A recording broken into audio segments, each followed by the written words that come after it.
भारत देश जवान हो रहा है। भारत की औसत उम्र आज मात्र 29 साल है। लेकिन हमने इस युवा भारत के लिए किया क्या? मैं आपको बताना चाहूंगा कि भारत में दुनिया की सेकंड हाईएस्ट स्टूडेंट पॉपुलेशन है। अगर आप प्राइमरी, सेकेंडरी और हायर एजुकेशन को जोड़ लें तो कुल मिलाकर 31 करोड़ आबादी भारत देश की स्टूडेंट्स कहलाती है, यानी कि पढ़ाई लिखाई का काम करते हैं। लेकिन उन युवाओं के लिए हमने किया क्या? मैं बताना चाहता हूं कि इस व्यवस्था ने, इंडियन ने उन लोगों के लिए क्या किया।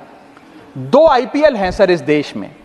एक आईपीएल है जिसमें गेंद और बल्ले का खेल होता है, जिसे कहते हैं इंडियन प्रीमियर लीग, और दूसरा आईपीएल है जिसमें युवाओं के भविष्य के साथ खेल होता है, जो है इंडियन पेपर लीग। और आज मैं उसकी पूरी सूची लाया हूं कि कैसे युवाओं के भविष्य को सिक्योर करना तो छोड़िए, उसे बर्बाद करने का काम किया गया। और उस सूची में मैं नाम पढ़ के आपका ध्यान आकर्षित करना चाहूंगा कि क्या क्या हमने अपने देश के युवाओं को दिया है। पहला, व्यापम स्कैम। दूसरा, यूजीसी नेट पेपर लीक। तीसरा, Telangana secondary school certificate examination Hindi paper leak. Assam HSC-LC general science paper leak. Uttar Pradesh लेखपाल recruitment exam paper leak. Rajasthan forest guard recruitment exam paper leak. Bihar public service commission exam paper leak. Gujarat head clerk exam paper leak. SSC CGL exam paper leak. UP TET exam paper leak. Rajasthan university paper leak. UP PSC paper leak. Maharashtra HSC exam chemistry paper leak. UP police constable qualifying exam paper leak. REET यानी कि Rajasthan eligibility examination for teachers paper leak. Haryana police constable exam paper leak. Himachal Pradesh police constable exam paper leak. Railway recruitment board group D exam paper leak. Orissa teacher eligibility test paper leak. Assam police recruitment exam paper leak. Bihar board का 10वीं कक्षा का भी examination paper leak. Telangana SSC exam paper leak. Karnataka SSC-LC exam paper leak. Delhi university law entrance exam paper leak. Jamia Millia Islamia entrance exam paper leak. UP board exam mathematics और bio का paper leak. Rajasthan teacher recruitment exam paper leak. और इस साल का NEET का 2024 का paper leak. माननीय राघव चड्ढा जी, ये ऑथेंटिकेट करके आप यहाँ मैं दूंगा सर, सारी रिपोर्ट दूंगा। Thank you sir. आज हम अपने देश के युवाओं को एक अच्छी शिक्षा व्यवस्था नहीं दे पाए, नौकरियां नहीं दे पाए, बेरोजगारी चरम पर है।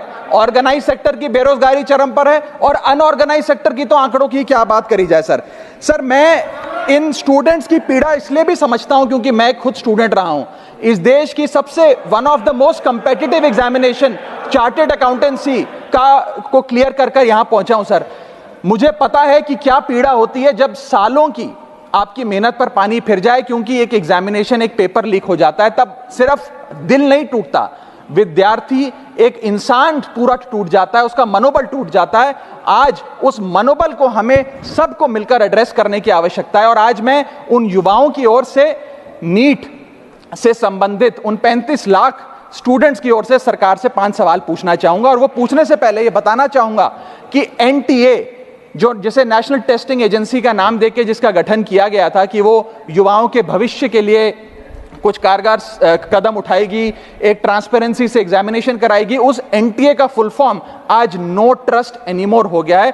कोई भी विद्यार्थी आज इस NTA पे विश्वास नहीं कर रहा। और मैं विद्यार्थियों की ओर से ये 5 सवाल सरकार से पूछना चाहूंगा, नीट से संबंधित सटीक सवाल। पहला सवाल, नीट का पेपर जिसमें मात्र 1-2, बहुत हुआ तो 3-4 स्टूडेंट्स की रैंक 1 आती है, जैसे कि 2023 में मात्र 2 लोगों की रैंक 1 आई, 22 में मात्र 4 लोगों की आई, 2021 में मात्र 3 लोगों की आई।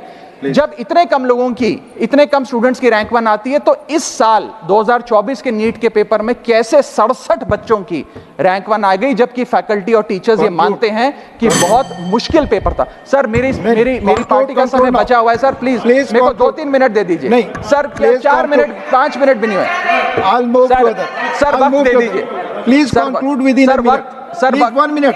Conclude, otherwise I will move. Sir वक्त ऐसे मत दीजिए कि ठीक लगे। सर वक्त ऐसे मत दीजिए कि ठीक लगे, बाकी जो आपको ठीक लगे।